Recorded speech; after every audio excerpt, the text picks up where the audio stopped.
বাংলার এক ছোট্ট গ্রামে থাকতো রবি নামে এক ছেলে। খুব দুষ্টু, কিন্তু তার মন ছিল সোনার মতন। সারাদিন খেলাধুলা, হাসি মজা এই নিয়েই তার জীবন। সেই গ্রামের পাশে ছিল এক ঘন জঙ্গল। সেই জঙ্গলে থাকতো এক সুন্দর পরী।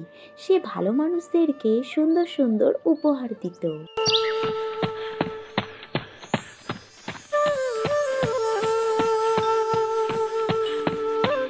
মা মা, আমি না আজ জঙ্গলে যাব। নতুন একটা রাস্তা দেখেছি, শুনেছি ওই রাস্তা দিয়ে গেলে নাকি পরীর দেখা পাবো। এই সমস্ত কথা তোকে কে বলেছে? পরি আবার কখনো দেখা যায় নাকি? সে দেখা যায় নাকি সেটা তো আমি জানি না, কিন্তু আমি শুনেছি ওই রাস্তায় গেলে পরীর দেখা পাবো। উফ, আমার আর ভালো লাগে না। তোকে নিয়ে যে কি করব। সারাদিন মাঠে ঘাটে ঘুরে বেড়াস, কোথা থেকে শুনে আসলি পরি টরি আছে, এখন সেই নিয়ে পড়লি। ও মা, তুমি এরকম করো না, আমাকে একবারটা যেতে দাও। আচ্ছা ঠিক আছে, সে নয় যাস খানে, এখন চল খেয়ে নিবি, অনেক বেলা হলো। হ্যাঁ, তাড়াতাড়ি খেতে দাও, আমারও খুব খিদে পেয়েছে। খাওয়া দাওয়া শেষ করে রবি জঙ্গলের উদ্দেশ্যে রওনা দিল।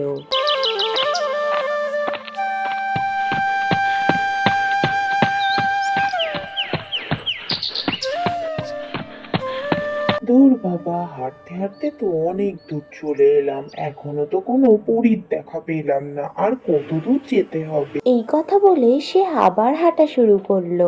অবশেষে সে মনে হয় এবার পরীর দেখা পেল।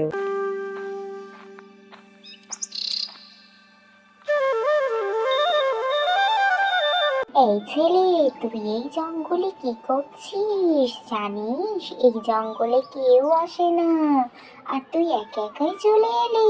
আমি তো জঙ্গলে তোমার খোঁজ করতে এসেছিলাম, আর দেখো তোমার দেখা পেয়েও গেলাম। ও মা, তাই নাকি? তা আমার কথা তোকে কে বললো? গ্রামের সবাই বলতো এই জঙ্গলে নাকি পরী আছে, কিন্তু এই জঙ্গলে আসতে সবার খুব ভয় করতো। তাই আমি ভাবলাম আমি গিয়েই নয় পরীর সাথে দেখা করে আসি। বাবা, আমি তো দেখছি তোর তো ভারী সাহস। ও মা, তার সাহস থাকবে না? গ্রামের সবাই আমাকে দুষ্টু রবি নামে চেনে, সেই জন্যই তো সাহসের একটু পরিচয় দিতেই জঙ্গলে চলে এলাম। আচ্ছা পরি, তোমার নাম কি? আমার নাম তো রূপসা। চল তোকে আজকে এই জঙ্গলটা ঘুরে দেখাই। সত্যি বলছো? তুমি আমাকে জঙ্গল ঘোরাতে নিয়ে যাবে? চলো তাহলে।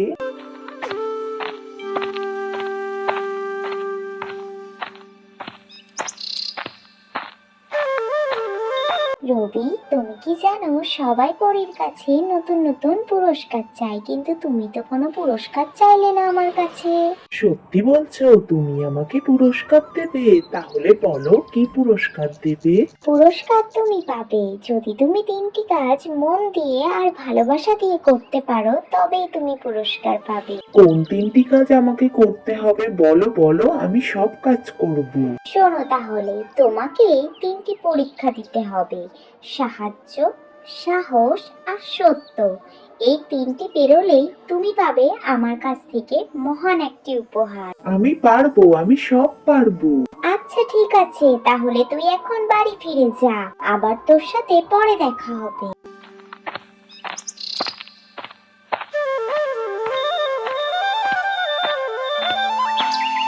রবি যখন বাড়ির পথে রওনা দিল, রাস্তায় দেখলো এক বৃদ্ধা লোক খুব কান্নাকাটি করছে। আরে দাদু, তুমি কাঁদছো কেন এখানে বসে বসে?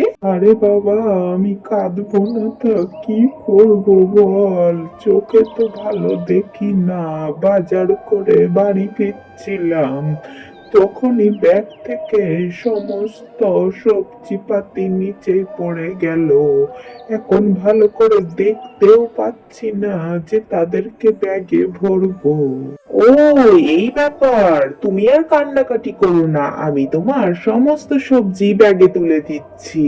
এই কথা বলে রবি বৃদ্ধ লোকটি সমস্ত সবজি তার ব্যাগে তুলে দেয়। তুমি যে আমার কত বড় উপকার করলে তা তুমি নিজেও জানো না। ঈশ্বর তোমাকে ভালো রাখুক। ঠিক আছে দাদু, আর কথা বলতে হবে না তোমাকে, চলো তোমাকে বাড়ি পৌঁছে দিয়ে আসি। যার মন যত বড় তার কাজ তত উজ্জ্বল হয়। এই কাজের মধ্যে দিয়েই রবি তার প্রথম পরীক্ষায় সফল হলো।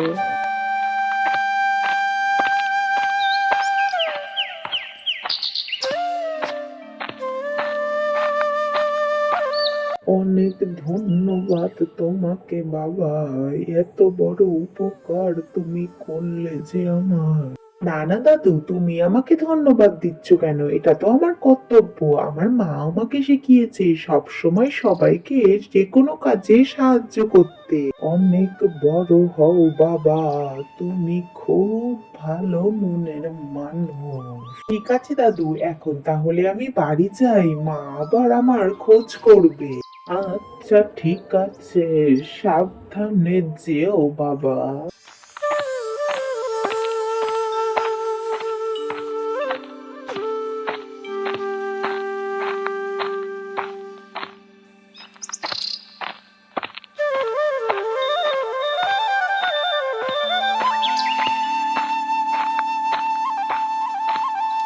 রাস্তা দিয়ে যাচ্ছিল রবি, হঠাৎই পাহাড়ের খাদে একটা বাচ্চা মেয়েকে পড়ে থাকতে দেখে সে। তারপরে সে নিজের সাহস দেখিয়ে সেই মেয়েটিকে সেই খাদ থেকে উপরে টেনে তোলে।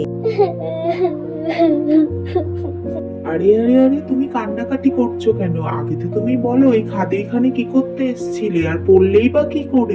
আমি বন্ধুদের সাথে খেলা করছিলাম, হঠাৎ করে এইদিকে চলে আসলাম আর পা পিছলে কি করে যে পড়ে গেলাম আমি বুঝতেই পারিনি। ও আচ্ছা, এই ব্যাপার। তা তুমি এই রাস্তায় আর এসো না কিন্তু, আর ভয় পেও না, তুমি এখন বাড়ি ফিরে যাও। এই কাজের মধ্যে দিয়ে রবি পরীর দ্বিতীয় পরীক্ষায়ও উত্তীর্ণ হলো।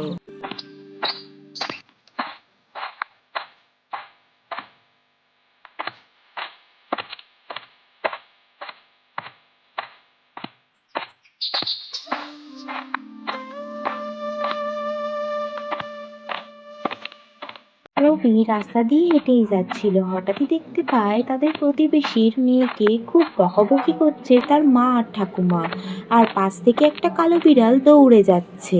আরে ঠাকুমা, তুমি ওকে কেন বকাবকি করছো?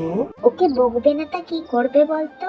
পুরো এক বাটি দুধ ফেলে নষ্ট করলো, ওই জন্যই তো মা ওকে বকাবকি করছে। না গো মা, আমি দুধ ফেলিনি, সত্যি কথা বলছি, আমি ফেলিনি। এটা কে ফেলেছে আমি জানিও না। তুই ফেলিসনি তা কে ফেলেছে? তোর ঠাকুমা কি সকাল থেকে এমনি এমনি বাড়ি মাথায় করে নিয়ে বসে আছে? না না কাকিমা, তোমরা ভুল করছো। ও দুধটা ফেলিনি। আমি আসার সময় তো দেখলাম ওই কালো বিড়ালটা এক দৌড়ে তোমাদের বাড়ির থেকে বেরিয়ে গেল। আমার মনে হয় ওই কালো বিড়ালটাই দুধটা ফেলেছে। হ্যাঁ, আমিও তো দেখলাম কালো বিড়ালটা এই পথ দিয়েই ছুটে গেল। আমার অত কিছু মাথায় আসেনি, আমি তো ভাবলাম ওই মনে হয় দুধটা ফেলেছে। দাদা, তোমাকে অনেক ধন্যবাদ। তুমি যদি আজকে সত্যি কথাটা না বলতে তাহলে মা আর ঠাকুমা আমাকে খুব বকাবকি করতো। আরে রবি, তোকে অনেক ধন্যবাদ, তোর জন্য আজ মেয়েটা বেঁচে গেল, না হলে সেই সকাল থেকে অনেক গালমন্দ শুনেছে আমাদের। না না, আমাকে আর ধন্যবাদ জানাতে হবে না।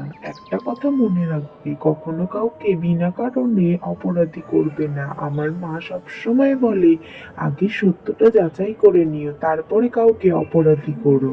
হ্যাঁ রে বাবা, আমাদেরও অনেক ভুল হয়েছে, সত্যিটা যাচাই না করে ওকে অনেক বাজে বাজে কথা বলেছি।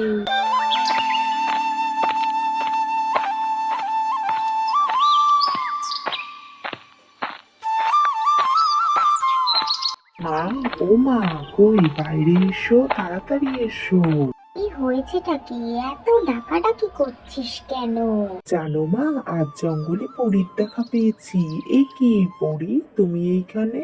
আমি আর এখানে না এসেই পারলাম না, আমাকে তো আসতেই হতো একটা বিশেষ কারণে। ওমা, কি বিশেষ কারণে তুমি এখানে এলে? আমার ছেলে কি কোনো অন্যায় করেছে নাকি? না না, অন্যায় করবে কেন? আমি ওকে যে 3টে পরীক্ষা দিয়েছিলাম, সাহায্য, সাহস আর সত্য, এই 3টি পরীক্ষায় ও ভালোভাবে উত্তীর্ণ হয়েছে।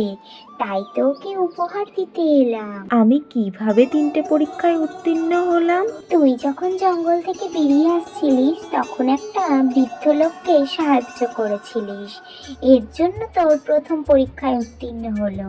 তারপরে তুই একটা বাচ্চা মেয়েকে সাহস দেখিয়ে পাহাড়ের খাদের থেকে উদ্ধার করেছিলিস, এর জন্য তোর দ্বিতীয় পরীক্ষাও উত্তীর্ণ হলো। তারপরে তুই একটা বাচ্চা মেয়েকে অপবাদের হাত থেকে রক্ষা করেছিলিস, তার জন্য তোর 70 পরীক্ষাও উত্তীর্ণ হয়েছে। তাই তো তোকে উপহার দিতে এলাম। তুমি সত্যি বলছো পরি, আমি উপহার পাবো? তুমি আমাকে কি উপহার দেবে? তোর জন্য একটা সুন্দর উপহার নিয়ে এসেছি। তোর এই কুড়ে ঘরটাকে আমি একটা সুন্দর পাকা বাড়ি করে দেব। দাঁড়া, এই যে তোর পাকা বাড়ি, কেমন লাগছে বল এবার। তোমাকে অনেক ধন্যবাদ পরি, তুমি যে আমাদের কত বড় উপকার করেছো তা তুমি নিজেও জানো না। এতে ধন্যবাদ দেওয়ার কি আছে, আমি তো রবিকে বলেইছিলাম ও যদি 3টে পরীক্ষায় উত্তীর্ণ হতে পারে তাহলে ওর জন্য একটা বিশেষ উপহার আছে, তাই আমি সেই উপহার দিতে এলাম। এখন তাহলে আমি যাই। আজকের প্রশ্ন থাকছে, পরীটি নিজের নাম কি বলেছিল? সঠিক উত্তরদাতাদের নাম পরবর্তী ভিডিওতে মেনশন করা হবে। দেখা হচ্ছে তোমাদের সাথে নতুন আরেকটি ভিডিওতে।